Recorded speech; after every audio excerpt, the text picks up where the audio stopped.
তো শ্রীমদ্ ভাগবতম প্রথম স্কন্ধ দ্বিতীয় অধ্যায় দিব্য ভাব এবং দিব্য সেবা শ্লোক 1।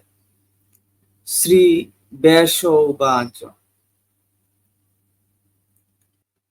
ইতি সম্প্রশ্ন সংহৃষ্ট বিপ্রাণং রোমহর্ষণিঃ প্রতিপূজ্য বচস্তেষাং প্রবক্তুম উপচক্রমে। শব্দার্থ: ব্যাস উবাচ, ব্যাসদেব বললেন, ইতি এইভাবে, সম্প্রশ্ন সম্যক, প্রশ্ন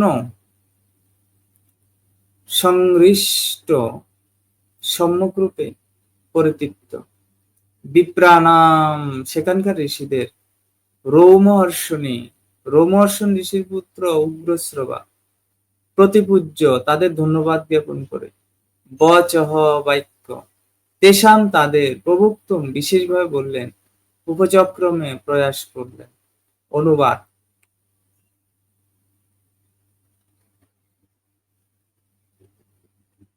রোমহর্ষণ পুত্র উগ্রশ্রবা সুত গোস্বামী শৌনকাদি ব্রাহ্মণদের সেই সব প্রশ্নে সম্পূর্ণরূপে পরিতৃপ্ত হয়ে তাদের ধন্যবাদ জানালেন এবং তাদের প্রশ্নের উত্তর দিতে শুরু করলেন।